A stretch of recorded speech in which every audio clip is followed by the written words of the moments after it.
tenhle ten díl jsme se rozhodli zpestřit, že do studia pustíme živé vstupy, živé telefonáty.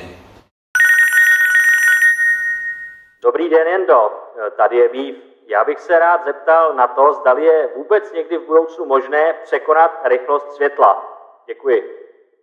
Takže jednoduše řečeno, tuhle jsem četl, vy jste taky asi to četli, že byla překonána o nějaký ten mili rychlost světla, jo. To jako, já jsem kdysi četl, že rychlost světla je jedna z nejpomalejších v kosmu, jo, ale nevím, kde jsem to teda četl, jo. Dále bych chtěl říct tuto věc, že co se mě týče, tak já jsem už v 7 letech i daleko vymyslel, nechci se vytahovat, ale je to úplně jednoduché, jako vždy. Prosím vás, rychlost světla se dá úplně úžasně přetrumfnout tak, že třeba, já jako právě, když mi to bratr tenkrát vysvětloval, že to má tuhletu a tuhletu rychlost, jo, tak jsem si řekl, dobře, a já když se dívám na tu noční oblohu, a vy taky si to zkuste doma taky, jo, někdy, když máte noční oblohu. A udělejte takhle hlavou. Tak vy těma očima otočíte několik set bilionů, nevím kolik světelných let za tuhletu, vlastně myšlenkou to uděláte, jo. Čili vlastně děláte takhle očima a je to překonaný. A jestli se říká všechno souvisí se vším, no tak tady je zároveň odpověď. No a potom, prosím vás, a tohle to vám musím jako ještě říci, já jsem přemýšlel nad tím, co mi ten bratr říkal. A on tenkrát nevěděl, jak mi odpovědět, jo. Já mám na to takovouhle, musím to nakreslit, jo. Já jsem se ho zeptal, když teda je to rychlost světla v 7 letech, to je zajímavá věc, jo. To je skoro 8, jo. No, takže já jsem říkal, podívej se, dobře, takže příkladně, jo. My tady máme doma terč na střílení, jo. Takže tady je nějaký kruh, jo. A víte, jak vypadají stopky, jo. To jsem jednou viděl, že tady je prostě, tady je stopka, tady je tenhle ten, co se otáčí, jo. Tenhle ten provázek. A já jsem mu říkal, podívej se, dejme tomu, ty jsi říkal, že rychlost světla má k těm 300 000, dejme tomu, že tohle ten kruh těch stopek má 300 000 kilometrů, jo, 300 000. Takže za vteřinu ta ručička udělá 300 000 kilometrů. Dobře, tak uděláme druhý kruh, se mu říká, prodloužíme tu ručičku těch stopek a řekl jsem mu, a teď to udělá jednou tolik, 600 000 kilometrů za vteřinu. A tady to dáme dále, jo, další kruh, jo, a říkal jsem mu, a podívej se, a co s tou ručičkou, ta to suverénně udělá. Tohle to je 300 000, ten kruh, co znamená odsud až podsud, z A do B, řekněme A a B, jo. A tady to už je jednou tolik. A to je znova jednou tolik, čili tady narůstá vzdálenost, ale ručička suverénně ji překonává. A já mu říkal, tak kde máš nepřekonání rychlosti? Tady to máš přece, tady je to úplně jasný. Jo, taková zajímavá věc. A on mi tenkrát říkal, já ti neumím odpovědět, takže to je takhle. Dobrý den, Jendo. Tady je Strýček. Já jsem se vás chtěl zeptat, jaký je váš názor na katastrofu v elektrárně Fukushima v Japonsku. Děkuji. Tak za prvé Takže Fukushima je jedna z mnoha prostě případů tohoto typu, kdy ty pevninské desky, jak se říká, se lámou, nebo tam někde bouchne, řekněme, katastrof, tedy bouchne tam sopka, anebo se stane, že jsou třeba v dolech, já jsem z Ostravy, tak tam běžně bylo, že se propadala půda a že se ti horníci jako zařvali. No, odpověď je tam jasná, to znamená rychle udělat tu dobu ledovou, že jo? Protože tam to zamrzne na těch minus 100 stupňů, no a tím pádem i ty pevninské desky, že jo, zamrznou a tím vlastně nemůžou být žádný Fukushimy, asi takhle. Dobrý den, tady je Bridget. Mě by zajímal váš názor na přelednění planety Země a jestli nás v nejbližší době čeká virová epidemie. Děkuju. No, nejenom virová epidemie, že jo, řekněme si to takhle, jo, tak například v příčinách víru, jo, můžeme to znova tady jako použiju těch svých papírů, protože ono se to takhle hezky rozkládá, takže vír Připomíná víra, že jo, ale to je jedna, taky může to být víra, že jo. Jak říkám, věřím tomu, že lidstvo se dá svést, kdo budu ho svádět, jo. Bohužel, nebo bohudík, se zlo není tak, dobro není tak nakažlivé jako takzvané zlo, jo. Takže potřebujeme vír, který by nakazil tím takzvaně dobrem. Protože není takové vír, no tak používáme jiný vír a to jsou například ty moje přednášky ala zlepšený Hitler, jo, vylepšený Hitler. Já říkám, když někdy zařvu, tak se nalepnete, to je součástí role. Takže k tomu bych odpověděl asi takhle, k těm vírům.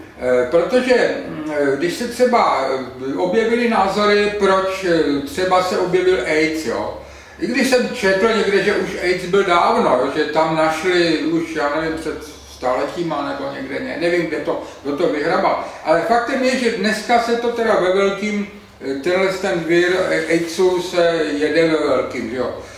A teď jde o to, že jeden z důvodů, protože byly například spekulace o tom, že to byl únik z vědeckých pracovišť, to znamená, že nějaký vědec si řekl, je nás moc, tak to tady vytřískáme, jo, uděláme to jinak, tak humánně, to znamená, že lidi, když už rádi teda mrdají, tak prcáže a tak dále, tak prostě, prosím vás pěkně, jim dáme takovouhle záležitost, aby chytili ten AIDS, jo. To je jeden tedy a tím zemřou, že jo. No, to je jedna příčina. A druhá, jsem se tohle dověděl, že je to tím, že souložili v Černoši třeba s opicema, s šimpanzem, no ta opiče, prosím vás pěkně, nakazila tuhle z toho dotyčného, že jo, a ten to potom třeba ten nějakou blondýnu tady vojel u nás v Česku nebo někde a už to jelo, že jo. To je druhý důvod, no a třetí, čtvrtý, pátý. Každopádně víry byly vymyšleny a bohužel já to tady nebudu opakovat, víme, jak to je, aby to nebylo zneužíváno, že jo. Tak byly používány ve válkách, že jo, Američani to používali, ten Agent Orange, jo, nebo jak se to byla ta oranžáda, jak se to jmenovalo. Prostě vyloženě takovéhle věci, které prostě měly eliminovat těch počet obyvatel. No ale abych se vrátil k těm virům, tak říkám, viróza dobrá, to je jedna věc a kdysi byla jedna skupina, jmenovala se bacily a mě to strašně naštvalo, protože, ale prostě bylo by to nepříjemný, že ta skupina se jmenuje bacily, protože to se třeba dneska, ještě jsem to viděl v jiných příležitostech, že třeba pozor, je to vysoce nakažlivé, nebo takhle, a bylo to nějaký zboží. Tímto ten dotyčný, ano, ono mu to zůstalo v hlavě, že pozor, je to nakažlivé, a teď tam byla značka toho zboží, jo. No tak to prostě svým způsobem je to konfliktní informace jako pornografie, nebo jako bulvár, to znamená, že přitahuje, odpuzuje. Ahoj Jendo, tady Honza. Já bych měl dotaz, jestli je pravda, že ve víně je pravda, a jestli platí pravidlo, čím více vína, tím větší pravda. Děkuji. No to je ten hrozně hůvňáte, není vám rozumět, pardon, že jsem zprostý, jo, takhle.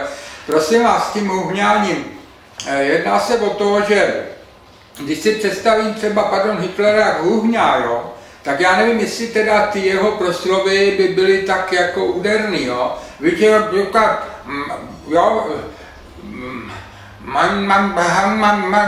prostě by nebylo rozumět, tam je třeba určitě věci, aby byly srozumitelné, jo.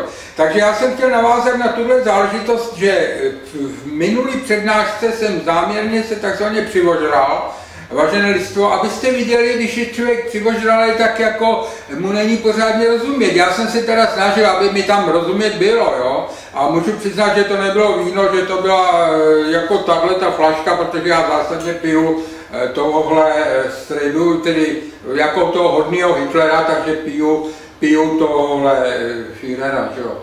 Ale jinak je to prosím vás hodnej, tenhle už je, já ho nebudu hladit, protože to už je strašný, no. Jako svým způsobem, já tuhle jsem viděl kočičku, která vypadala doslova jako Hitler, byla to na internetu, byla k neprodání, oni nemohli chudáka prodat, protože ona měla doslova ten účes, jo, a nakonec si ji někdo koupil, jo, ale trvalo to, protože normálně nabízeli kočky, chcete mě, jo, to bylo nějak ten pořad, chcete mě, ale bylo to v Americe. No a k tomu chlastu, no tak prosím vás pěkně, opravdu, proto jsem si tam takzvaně líznul tohle, jo, protože je to, abyste viděli, jak to dopadne, když člověk opravdu se přivožere. A když je u toho ještě v autě, a nebo, já nevím, jede na Slimákovi, že obřím, tak to všechno může nabourat, jo, to tak je prostě. No a teď jsem chtěl říci, že prostě s tím chlastáním, na to říkal prosím vás pěkně Marx, i když se to netýká přímo chlastání, řekl, že náboženství je opium, neříkám tvrdý opium, jako pij, jo, opium lidu, jo. Tak prosím vás, opium řekněme jako symbol, to znamená, že člověk se může opít různýma věcma, může se opít třeba dojmem z nějaký pěkný slečny, jde po ulici, má fascinaci z toho, nebo se může opít tak, že někde, já nevím, ukradne nějaký ten a opije se, nebo si to koupí, anebo prostě si vezme nějaký šňupá, někdo prostě kuřák, prostě znáte ty různý opiový, ty drogy a tak dále. Takže bavíme se o tom, civilizace je opitá civilizace, je nějakým způsobem ožralá civilizace, no tak samozřejmě, že večer si lidi uvědomují tělo a večer se obyčejně popíjí, někdo začíná popíjet už ráno. Ale otázka zní, jestli je lidstvo přivožralé, protože jako spoustu informací jdou do přivožralých lidí. Takže je třeba počítat i s ožralýma lidma, že přijímají informaci. Jo? Takže otázka teď zní, že vlastně ten hodný Hitler by měl být fungovat tak trošku jako opium, že by se člověk trošku přivožral, ale ve smyslu duševním, jo. To znamená, ale teď jsem to úplně nedomyslel, ale jestli mi budete lidstvo rozumět, takže prostě určitý opium je pozitivní, určitý je negativní, to je zkrácně pán, jo.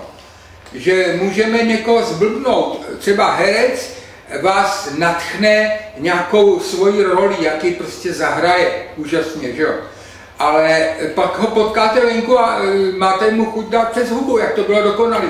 Čili jste zpracován tou rolí, to spoustu herců, kteří mají negativní roli, tak je dopadnou tímto způsobem, že jo. Že jim někdo natluče zobák, jo. Takže jsou vlastně opilí určitou informací. A tady říkám, protože já rád vytvářím ty mnemotechnické symboly, tak jenom bych se chtěl k tomu chlastu, který je velice oblíbený a tohle, tak je může fungovat jako symbol.